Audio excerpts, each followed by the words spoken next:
ہجرت اور عذاب۔ جس طرح اللہ تعالیٰ نے اس عالم مادی میں کچھ طبعی و فطری قوانین مقرر کر دیے ہیں جن میں عموماً تخلف نہیں ہوا کرتا، اسی طرح عالم روحانی میں بھی اس نے کچھ اصول و قوانین بنا دیے ہیں جن کے خلاف نہیں ہوا کرتا۔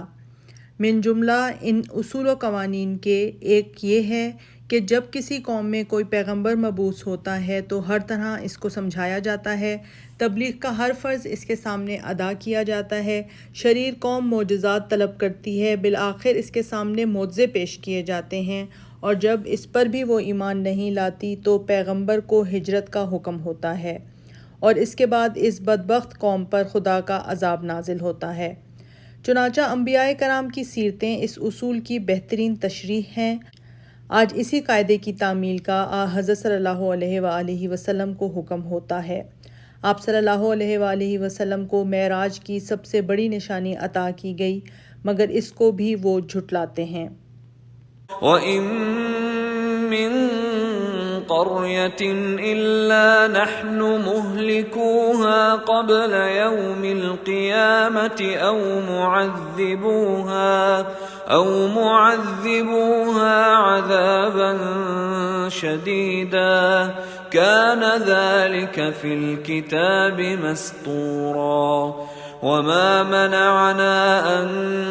نُّرْسِلَ بِالْآيَاتِ إِلَّا أَن كَذَّبَ بِهَا الْأَوَّلُونَ وَآتَيْنَا ثَمُودَ النَّاقَةَ مُبْصِرَةً فَظَلَمُوا بِهَا وَمَا نُرْسِلُ بِالْآيَاتِ إِلَّا تَخْوِيفًا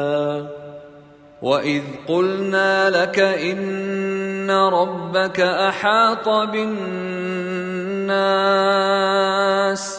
وَمَا جَعَلْنَا الرُّؤْيَا الَّتِي أَرَيْنَاكَ إِلَّا فِتْنَةً لِلنَّاسِ وَالشَّجَرَةَ الْمَلْعُونَةَ فِي الْقُرْآنِ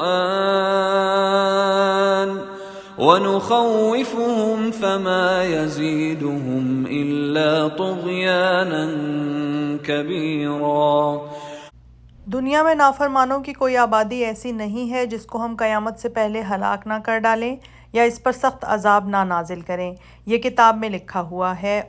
اور ہم کو فرمائشی معجزات کے بھیجنے سے سوا اس کے کوئی امر مانے نہیں ہے کہ اگلوں نے بھی ان نشانیوں کی فرمائش کی، اور جب ہم نے ان کو بھیجا تو انہوں نے جھٹلا دیا۔ ہم نے سمود کو ناکا کی سجھانے والی نشانی دی تو انہوں نے اس پر ظلم کیا، اور ہم ان نشانیوں کو تو ڈرانے کے لیے بھیجتے ہیں۔ یاد کرو اے پیغمبر کہ یہ کفار تیری ایذا بلکہ قتل کے در پہ ہیں، لیکن ہم نے تم سے کہہ دیا ہے کہ تیرا رب لوگوں سے تیری حفاظت کیے ہوئے ہے، اور ہم نے معراج کی جو رویا تجھ کو دکھائی تو وہ لوگوں کے لیے آزمائش ہے، اور اسی طرح اس درخت کا ذکر جس پر قرآن میں لعنت کی گئی ہے وہ بھی لوگوں کے لیے آزمائش ہے، اور ہم ان کو آئندہ عذاب سے ڈراتے ہیں، لیکن اس سے ان کی سرکشی میں اور ترقی ہوتی جاتی ہے۔ اس لیے حضرت آدم علیہ السلام اور شیطان کے قصے سے اس واقعے پر استدلال ہے۔ پھر ارشاد ہوتا ہے، وَإِن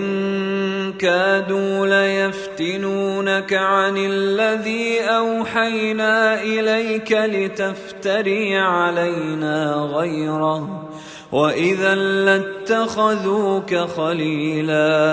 وَلَوْلَا أَن ثَبَّتْنَاكَ لَقَدْ كِدتَّ تَرْكَنُ إِلَيْهِمْ شَيْئًا قَلِيلًا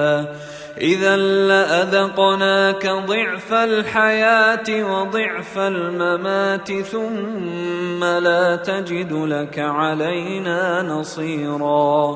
وَإِن كَادُوا لَيَسْتَفِزُّونَكَ مِنَ الْأَرْضِ لِيُخْرِجُوكَ مِنْهَا وَإِذًا لَا يَلْبَثُونَ خِلَافَكَ إِلَّا قَلِيلًا سُنَّةَ مَن قَدْ أَرْسَلْنَا قَبْلَكَ مِن رُّسُلِنَا وَلَا تَجِدُ لِسُنَّتِنَا تَحْوِيلًا۔ ہم نے تم پر جو وحی کے ذریعے سے نازل کیا ہے قریب تھا کہ لوگ تم کو اس سے آزمائش میں ڈال دیں کہ اس وحی کے علاوہ تم اور کوئی وحی بنا کر ہماری طرف جھوٹ منسوب کر دو، اور اس وقت وہ تم کو اپنا دوست بنا لیتے، اور اگر ہم تم کو ثابت قدم نہ رکھتے تو کچھ ان کی طرف تم جھک چلے تھے۔ اگر تم ایسا کرتے تو ہم تم کو زندگی اور موت کے دگنا عذاب کا مزہ چکھا دیتے، اور پھر تم کو میرے مقابلے میں اپنے لیے کوئی مددگار بھی نہ ملتا، اور وہ تم کو اس سرزمین یعنی مکہ سے قریب ہے کہ دل بردشتہ کر دیں تاکہ تم کو یہاں سے نکال دیں۔ اگر ایسا ہوا تو پھر وہ تمہارے چلے جانے کے بعد اطمینان سے بہت کم رہ سکیں گے۔ تم سے پہلے جتنے رسول ہم نے بھیجے ہیں سب کے ساتھ یہی دستور رہا ہے، اور تم ہمارے دستور میں رد و بدل نہ پاؤ گے۔ اس بیان سے یہ بھی واضح ہوگا کہ معراج ہجرت سے کچھ ہی پہلے کا واقعہ ہے، اور یہ ثابت ہوتا ہے کہ معراج حضرت صلی اللہ علیہ وآلہ وسلم کے ذریعے سے خدا کی وہ نشانی تھی جس کے نہ تسلیم کرنے پر عذاب الہی کا نزول ہوتا ہے۔ نماز پنجگانہ کی فرضیت۔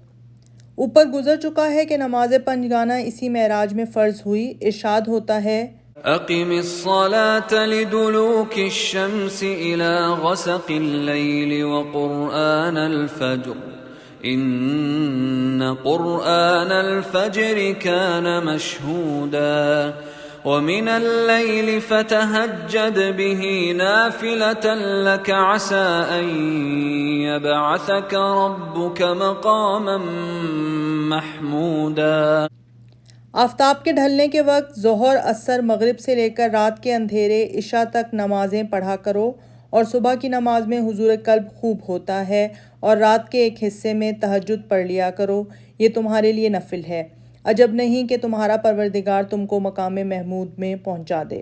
لفظ لدولک الشمسی آفتاب کے ڈھلنے کے وقت میں ظہر، عصر، مغرب نماز کے 3 اوقات اور ان اوقات کے تعین کی طرف لطیف اشارہ ہے۔ یہ معلوم ہے کہ دین محمدی ملت ابراہیم کا نقش ثانی ہے۔ حضرت ابراہیم علیہ السلام کے زمانے میں آفتاب پرستی اور ستارہ پرستی عام تھی، اور جس کی رسم کہن دنیا میں آج بھی قائم ہے۔ اس مذہب میں آفتاب کی پرستش کے وہ اوقات تھے جن میں اس کی روشنی کا ظہور یا کمال ہوتا ہے، اور اسی لیے طلوع سے لے کر نصف النہار تک اس کی پرستش کی جاتی ہے۔ ملت ابراہیمی نے اس کے برخلاف اپنے لیے وہ اوقات متعین کیے جو آفتاب کے زوال کے ہیں، یعنی سورج کے ڈھلنے سے لے کر آفتاب کے غروب تک، کہ یہ تمام اوقات اس کے انحطاط نور اور زوال کے ہیں۔ آفتاب کے انحطاط کی 3 منزلیں ہیں۔ ایک وہ جب سمت راس یعنی سر سے وہ ڈھلتا ہے، یہ ظہر کا وقت ہے، اور دوسری منزل وہ ہے جب وہ برابر کی نگاہ سے نیچے اترتا ہے، یہ عصر کا وقت ہے، اور تیسری منزل وہ ہے جب سمت افق سے نیچے گر جاتا ہے، اور یہ مغرب کا وقت ہے۔ چوتھی نماز کا وقت رات کی تاریکی کا مقرر کیا ہے، جب آفتاب کے بقیہ وجود کی سرخ نشانی جس کو عرف عام میں شفق کہتے ہیں وہ بھی مٹ جاتی ہے، اور صبح کی نماز ادبار النجوم یعنی ستاروں کی روشنی کے مانند ہونے کے بعد ہے۔ غرض آیات بالا میں پنجگانہ نماز کی فرضیت نہایت لطیف اور خوبی، یہ نقطہ مخدومی مولانا حمید الدین صاحب مفسر نظام القرآن کا افادہ ہے سے ادا کی گئی ہے۔ ہجرت کی دعا۔ اس کے بعد ہجرت کے لیے دعا بتائی جاتی ہے، اور اس کے بعد فتح مکہ کی فوراً بشارت بھی سنائی جاتی ہے کہ نماز کے ساتھ قبلے کا فوراً خیال آتا ہے، جہاں اس وقت 360 بت پوجے جا رہے تھے۔ وَقُلْ رَبِّ أَدْخِلْنِي مُدْخَلَ صِدْقٍ وَأَخْرِجْنِي مُخْرَجَ صِدْقٍ وَاجْعَلْ لِي مِن لَّدُنكَ سُلْطَانًا نَّصِيرًا وَقُلْ جَاءَ الْحَقُّ وَزَهَقَ الْبَاطِلُ إِنَّ الْبَاطِلَ كَانَ زَهُوقًا۔ اے پیغمبر یہ دعا مانگو کہ خداوند مجھے اچھی جگہ پہنچائیو اور مکہ سے اچھی طرح نکالیو، اور دشمن پر اپنی طرف سے فتح و نصرت دیجیو، اور اے پیغمبر اعلان کر دے کہ حق آ گیا اور باطل مٹ گیا، باطل کو مٹ ہی جانا ہے۔ یہ آخری الفاظ اسلام کے ایک نئے دور کی بشارت اور فتح مکہ کی نوید ہیں۔ اس لیے فتح مکہ کے دن جب خلیل بت شکن کا گھر بتوں سے پاک کیا جا رہا تھا، حضرت صلی اللہ علیہ وآلہ وسلم کی زبان مبارک پر یہی آیت جاری تھی۔